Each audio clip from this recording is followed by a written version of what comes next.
अस्सलामुअलैकुम नाजरीन, Mirza Ramzan Baig news views के साथ हाजिर खिदमत है। आज हम बात करेंगे पुलिस मुकाबलों के हवाले से। नो डाउट के साबिक वज़ीर आला पंजाब मियां शहबाज शरीफ के दौर में ही पुलिस मुकाबलों को ज्यादा अरूज मिला और उस वक्त सब्जादा के इलाका में 5 अफराद को पुलिस मुकाबले में पार कर दिया गया, जिसमें लाहौर हाई कोर्ट के हुक्म पर साबिक वज़ीर आला मियां शहबाज शरीफ पर मुकदमा दर्ज हो गया। आज हम हैरत अंगेज इंकशाफात करेंगे और उस पर रोशनी डालेंगे कि इसके मुहरकात क्या थे, मुकाबले में पार करने की वजह क्या थी। उसके लिए आज हमने अपने स्टूडियो में दावत दी है सीनियर सहाफी मिर्जा नसीर बेग हमारे साथ मौजूद हैं। उनसे आज बात करेंगे कि इस हवाले से क्या उनके पास डिटेल है। अच्छा सर, ये बता दें कि साबिक वज़ीर आला शहबाज शरीफ के दौर में ही पुलिस मुकाबलों को अरूज मिला है और ये सब्जाजार के इलाका में जो 5 अफराद को पुलिस मुकाबले में पार किया गया, इसकी जरा बैकग्राउंड बताइएगा हमारे नाज़रीन को। जैसा कि आपने खूब कहा है कि मियां शहबाज शरीफ जब चीफ मिनिस्टर थे जी, तो इनके दौर में ये जो पुलिस मुकाबले थे इनको अरूज मिला था। इनका जो दौर था 1997 से लेकर 99 तक जी 771 771 पुलिस मुकाबले हुए और 771 अफराद को ही इन पुलिस मुकाबलों में पार कर दिया गया जी। अच्छा, जहाँ लोग इस बात पर ज़रूर हैरान होंगे कि पहले तो ये कहा जाता था ना कि जिन बंदों को पुलिस मुकाबलों में पार किया जाता था कि वो इश्तिहारी थे, वो जराइम पेश आते, डाकू थे, कातल थे, रेपिस्ट थे जी। लेकिन इन पुलिस मुकाबलों में मारे जाने वाले 5 अफराद में से जो 3 अफराद थे उनके बारे में तो ये कहा जाता है कि उनके खिलाफ तो कभी ज़िंदगी में 107 151 की रपट भी किसी थाने में दर्ज नहीं, ठीक हो, यानी वो बिल्कुल इनोसेंट थे। और अगर वो बिल्कुल इनोसेंट थे तो फिर सात हज़ारे के एक रिटायर्ड अफसर ने उनके खिलाफ मुकदमा, झूठा मुकदमा क्यों दर्ज कराया और उस 7 हज़ारे के रिटायर्ड अफसर को क्यों कहा जाता है कि उसके माँ पे ये पुलिस मुकाबला करके बंदों को मारा गया जी, इसके बारे में रोशनी डालें। हाँ, पहले तो मैं आपको ये बात बता दूं कि 5 अफराद जी जिनको इस पुलिस मुकाबले में पार किया गया उनके नाम थे अब्दुल रऊफ था, वसीम था, ताहिर था, रियाज था और आबिद चौधरी था। ये 5 अफराद थे जिनको पुलिस मुकाबले में पार किया गया। असल वाक़या जो है मैं उससे ही शुरू करता हूँ कि 7 हज़ारे का एक कर्नल था जी, जिसका नाम था असगर। मुस्लिम टाउन में उसकी कोठी थी। उसकी कोठी में उसके पास एक मुलाजमा थी, वो यंग लड़की थी, कोई 20-22 साल की लड़की थी। तो उस लड़की के वर्षा ने उन दिनों सोचा कि हमारी लड़की अब जवान हो गई है, इसकी कहीं शादी कर देते हैं। और ये भी सुना है कि उसका कोई रिश्ता भी आया था लड़की का उसके वर्षा के पास रिश्तेदारों में से, तो उन्होंने इस बात को एग्री किया था रिश्ते को। तो वो लड़की के जो वर्षा थे उन्होंने लड़की के 2 भाइयों को भेजा कि आप जाएं, जाके 7 हज़ारे के अफसर से रिक्वेस्ट करें कि हमने अपनी बहन की शादी करनी है, तो मुलाजमत छुड़वानी है, तो उसको प्लीज़ आप मुलाजमत से फारग कर दें और उसको घर वापस ले आए। ठीक है, तो वो दोनों भाई जो थे वो उस 7 हज़ारे के अफसर के घर आए। उन्होंने आगे बात बताई उस ऑफिसर मोहम्मद असद साहब को कि जी हमारी बहन, हमने अपनी बहन की शादी करनी है, तो प्लीज़ आप इसको मुलाजमत से फारग कर दें, हम इसको ले जाना चाहते हैं। मगर वो जो 7 हज़ारे के अफसर थे उन्होंने इस बात को, उनकी बात सुनी अनसुनी कर दी। वो दोनों लड़के जो थे, उनका एक दोस्त था, वो रहता था गाजियाबाद लाहौर में जी।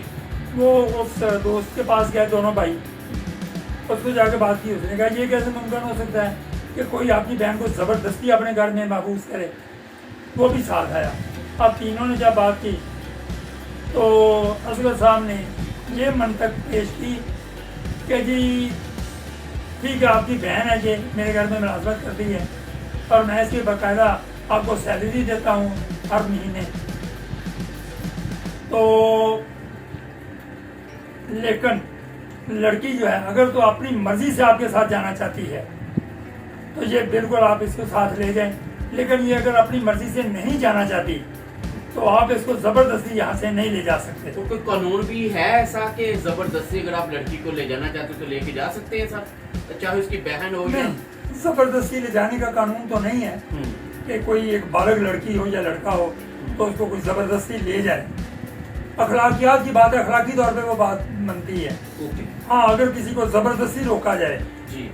मसलन जैसे वो एहसास तारीख अफसर अगर जबरदस्ती लड़की को रोकता तो फिर वो लड़के जो थे उसके भाई या उसके बुरसा वो सेशन कोड में अंडर वो एक दफा 100 का वारंट होता है जी। वो ले सकते थे और पुलिस ने जाकर लड़की को बरामद करके उन लड़कों के साथ भेज देना था। अब वो जो असगर साहब से लड़की को सामने ले आए, ठीक है, और लड़की को कहा कि तुम्हारे भाई जी तुम्हें ले जाना चाहते हैं, कहते हैं तुम्हारी शादी करनी है, आप जाना चाहती हैं या नहीं जाना चाहती। लड़की ने कहा कि नहीं जी मैं वहाँ नहीं शादी करना चाहती जहाँ मेरे वालिदैन मेरी शादी कर रहे हैं, तो मैंने नहीं जाना, जो मर्जी हो जाए मैंने नहीं जाना। ठीक हो गया। अब असगर साहब ने कहा जी लड़की तो जाने के लिए रजामंद नहीं है तो मैं आपको जबरदस्ती तो नहीं ले जाने दूंगा। ओके। इस मौके पे सीधी बात है कि काफी लहदे हुई होगी दोनों वीकेंड के मामले में, ठीक हो गया, तलब कलामी हुई तलब कलामी हुई होगी, लेकिन लड़कों को ये तो पता था कि ये एक रिटायर्ड अफसर है एहसास अदारे का, हमारे खिलाफ कोई मुकदमा भी दर्ज करा सकता है या कोई नुकसान भी हमारा करवा सकता है। वो बड़बड़ाते हुए तीनों दोस्त चले गए। अच्छा। अब जब वो चले गए तो पहले नंबर पर ये हुआ कि शाम के वक्त वो जो एहसास अदारे के अफसर थे उन्होंने एक कॉल चला दी कि मेरी कार जो है वो चोरी हो गई है मेरे घर के बाहर से। जब उन्होंने ये कॉल चलाई तो थोड़ी देर बाद ही उन्हें मुकामी पुलिस ने इतला दी कि तुम्हारे घर से कुछ 6-7 किलोमीटर दूर लवारस हालत में तुम्हारी कार खड़ी है, वो मिल गई है। ठीक है। अब वो ऑफिसर ने कहा कि नहीं जी वो तो बात ये है कि मैंने अब घर का सारा सामान चेक किया, मेरे तो घर से काफ़ी सामान भी गायब है। इतनी चालाकी से उसने कहा। हाँ जी। तो उन्होंने ये शुबा जाहिर किया कि वो जो लड़के आए थे ना, लड़की का भाई अपने दोस्त के साथ, ये जो मेरे घर में डकैती की वारदात हुई है ना, ये उन्होंने ही की है। अच्छा जी। अब उन्होंने उस वक्त जो एसपी सदर डिवीजन थे जवेद शाह साहब, उनको सिफारिश करवाई उस ऑफिसर ने, इन तीनों को पकड़ लिया गया। अच्छा। और इनकी तफ्तीश हुई, मगर जो SHO मुस्लिम टाउन था उसने क्लियर कट बताया एसपी सदर डिवीजन को कि जी मैंने अपनी तफ्तीश कर ली है, मेरी तफ्तीश में ये तीनों लड़के बिल्कुल बेगुनाह हैं। ठीक हो गया। इन्होंने कोई वारदात शायद नहीं की और ना ही इन्होंने गाड़ी चलाई थी। जी। मामला कुछ और है। अब एसपी सदर डिवीजन ने भी उनसे कह दिया उस ऑफिसर से कि जी वो लड़के तो बेगुनाह हैं, लेकिन वो जिद थे कि नहीं लड़के गुनाहगार हैं वो ऑफिसर। ठीक है। अब उन्होंने कोई और सवारी डलवाई तो उस वक्त DSP गुलबर्ग सर्कल के ताहिर आलम साहब, उनको कोई सवारी डलवाई। अब इन मुलजमों को उनके स्टाफ ऑफिसर के हवाले कर दिया गया लाला रोशन के पास। ठीक है। अब लाला रोशन जो था ASI, उसने तफ्तीश की इनसे, उसने तफ्तीश में इन तीनों पे बड़ा शदीद तशद्दुद किया, लेकिन 4-5 रोज के बाद उसने भी DSP साहब को बता दिया कि जी लड़के बिल्कुल बेगुनाह हैं। अच्छा। बल्कि लाले रोशन ने कहा कि इनकी तफ्तीश आप पूरे पाकिस्तान से करवा लें, जहाँ से मर्जी करवा लें, CIA से करवा लें, CID से करवा लें, थानों से करवा लें, जहाँ से मर्जी करवा लें, अगर ये गुनाहगार निकल आए तो मैं जिम्मेदार हूँ। ठीक हो। ये बिल्कुल बेगुनाह है। अब लड़कों को फिर वापस भेज दिया गया थाना मुस्लिम टाउन, उसके बाद छोड़ दिया गया इन लड़कों को, क्योंकि SHO मुस्लिम टाउन भी कह रहा था ये बेगुनाह है, DSP गुलबर्ग ने भी कह दिया ये बेगुनाह है। ठीक हो गया। अब असगर साहब समझ लेते कि ये तो मेरी बड़ी बेइज्जती है कि मेरी सवारी जितने भी, क्योंकि उनके सीधी बात है 2 बेटे थे, एक उनका बेटा CSP ऑफिसर था। अच्छा। और उन दिनों लाहौर सिविल सेक्रेटेरिएट में डिप्टी सेक्रेटरी था। अच्छा। और एक उनका बेटा इंडिया में जो पाकिस्तान का सफारत खाना है वहाँ पे आला ऑफिसर था। ठीक है। अब वो ये समझते थे कि जी मेरे बेटे इतने बड़े ऑफिसर तो मैं इनका कुछ भी नहीं कर सका। उन्होंने फिर कुछ बहुत बड़ी सवारी डलवाई एसएसपी लाहौर और एसपी सदर डिवीजन दोनों को तो तगड़ी सवारी डलवाई। ठीक है कि जी इन लड़कों को जैसे भी गिरफ्तार करो और इनसे बरामदगियाँ करो। ओके अब पुलिस ने यहाँ पे एक बड़ी ज्यादती की जी बोलिए। कि 2 लड़के थे लाहौर के बाहर से गालबन गुजरांवाले के थे वजीराबाद के किसी गांव के। वो बाकी कार चोर थे या कारें स्नैच करते थे। ठीक है उनका रिकॉर्ड भी यानी मौजूद उनका रिकॉर्ड मौजूद था। ठीक वो हो गया। क्रिमिनल थे। जी उन दोनों को पकड़ के इन तीनों को उनके साथ मिला के इनका एक गैंग बना दिया गया और इनको जेल भेज दिया गया।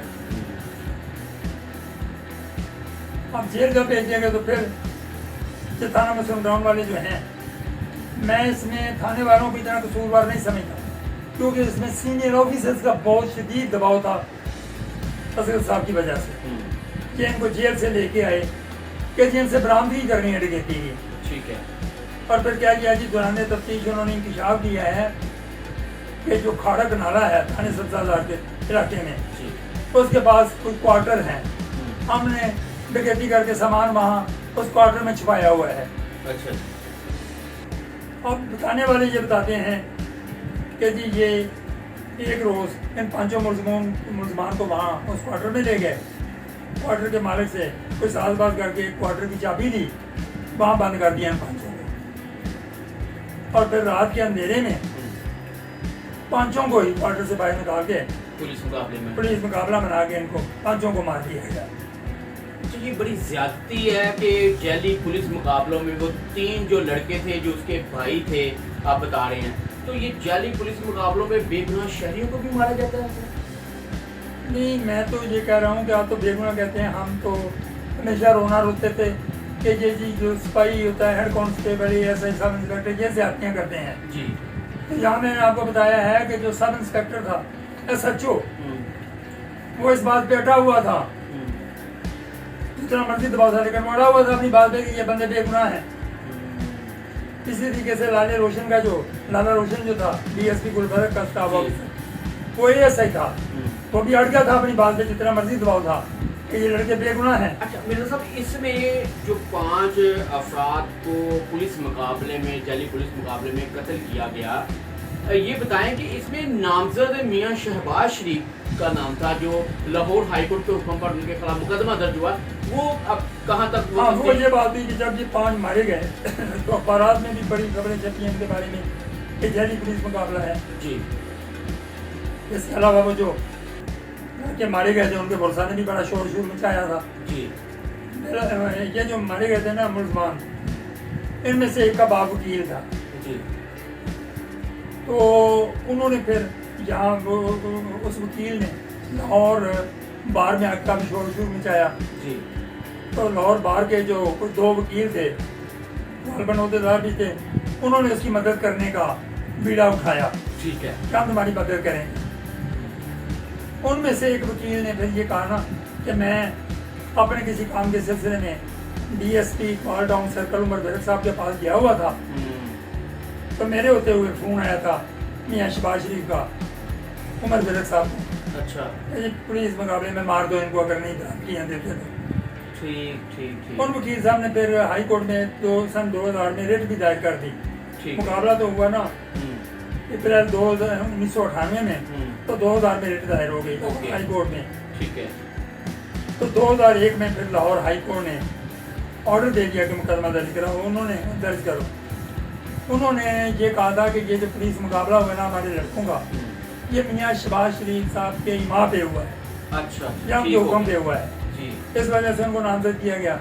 उन्होंने तो नामजद किया था एसएसपी लाहौर को भी, एसपी जुबेर शाह साहब को भी, और भी डीएसपी उमर बेरक साहब को भी, एसएचओ मुस्लिम टाउन को, इन सबको किया था नामजद। यहाँ पे एक बड़ी दिलचस्प वाकया को बताएं जरा। अब वो मुझे नहीं पता कि किस हद तक बात वैसे दुरुस्त है, लेकिन जो बात सुनी गई थी उस वक्त जश्न ही है। वो कहते हैं कि जब इनको पुलिस मुकाबले में मारना था तो एसएचओ मुस्लिम टाउन जो था ना, उसने कहा कि इन बेगुनाह बंदों को मारने का मेरा तो हौसला नहीं। ठीक हो गया, ठीक हो गया। मैं तो वैसे ही किसी इंसान को गोली मारने से हिचकिचाता हूँ, तो ये तो बेगुनाह है, तो बेगुनाह वो बंदे जिनकी मैंने खुद तफ्तीश की हुई हो कि ये बेगुनाह है, मेरा हौसला नहीं पड़ता कि मैं उनको गोली मारूं। तो उस वक्त पे ये जो हमारे लाहौर पुलिस का जो पुलिस मुकाबलों का एक्सपर्ट कह रहे हैं, बशीर न्याजी इंस्पेक्टर जो है जी, उससे फिर बात की है सच मुस्लिम टाउन ने कि मेरा ये काम निकाल दो। तो कहते हैं कि फिर रात को असल में बशीर न्याजी साहब वहाँ पे आए, तो इंस्पेक्टर बशीर न्याजी ने असल में 5 बंदों को गोलियां मार के मारा था। बिल्कुल। लेकिन वायरलेस सर पे जो मैसेज चलाया गया वो यही था कि एसएचओ मुस्लिम टाउन ने मुकाबला करके मारे हैं। ठीक हो। लेकिन असल में जो इंस्पेक्टर था बशीर न्याजी मारे उसने थे। अच्छा सर ये बताएं, अगर ये बात रिकॉर्ड में नहीं है लेकिन ये शनीर है। अच्छा सर ये बता दें, लास्ट क्वेश्चन आपसे, कि अब पुलिस अफसरान वो भी बरी हो गए और वज़ीर आला पंजाब वो कैसे बरी हुए? वो ये था कि पहले तो आपको भी पता है कि 1999 में जनरल परवेज मुशर्रफ आ गए, तो उन्होंने फिर आगे ये किया था कि नवाज शरीफ को, शहबाज शरीफ को और इनकी फैमिली के लोगों को मुल्क बदल कर दिया था, इनको सऊदीया भेज दिया था। तो शहबाज शरीफ साहब भी वहाँ चले गए थे। इस वजह से फिर ये ना तो शामिल तफ्तीश हो सकते थे, ना गिरफ्तार हो सकते थे, ना कोर्ट जा सकते थे। बिल्कुल ठीक है। तो फिर जब ये वापस आए हैं जब ये वापस आए तो सीधी बात है कि पुलिस का दबाव था कि जी यहाँ आप सरेंडर करें, पुलिस के पास तो या कोर्ट में सरेंडर करें जी। ऊपर से सन 2008 में इलेक्शन भी आ रहे थे। तो फिर ये बात तो एक हकीकत है कि मियाँ शहबाज शरीफ की फैमिली का सियासी तौर पे भी वैसे भी बड़ा असर और रसूख है लाहौर में छोड़ के पूरे पाकिस्तान में। इन्होंने फिर खुद भी और बीच में बंदे भी डाल के फिर मुदई पार्टी जो है, मुदई का नाम था इसमें सईदुद्दीन गाजियाबाद में, उनसे फिर रब्ता किया, उनसे माफी तलाफी की, पैसे दिए या जो भी किया। ठीक है। वो तो यही कहते हैं कि हमने पैसे नहीं दिए, अपनी पोजीशन क्लियर की कि हम बेगुनाह हैं, तो उन्होंने हमें माफ़ कर दिया। तो फिर कोर्ट में जाके उन्होंने बयान दे दिए। बिल्कुल जी, आज मुकम्मल जो हिस्ट्री थी पुलिस मुकाबलों के हवाले से, आज हमने तफसीली आपको इसके हवाले से आगाह किया है। हमारी वीडियो यकीनन आपको पसंद आई होगी। पुलिस मुकाबलों के हवाले से आपको हमने आज ब्रीफिंग दी है और नो डाउट के वज़ीर आला पंजाब जो साबिक थे उनके दौर में पुलिस मुकाबलों को भी अरूज मिला था। लेकिन गुनाहगार हो पुलिस मुकाबले में तो उसको जाहिर सी बात है कि पुलिस मुकाबले में मार देना चाहिए। लेकिन अगर बेगुनाह है जिसके बाद में मालूम भी हुआ कि ये लोग बेगुनाह थे और उनको पुलिस मुकाबले में मारा गया, ये कहाँ का इंसाफ है? हमारी वीडियो को लाइक कीजिएगा, सब्सक्राइब कीजिएगा। नेक्स्ट वीडियो के लिए हमसे इंशाल्लाह ताला हम दोबारा आपके पास हाजिर होंगे। तब तक के लिए अपने मेज़बान मिर्ज़ा रमज़ान बे को इजाज़त दीजिए। अल्लाह हाफ़िज़।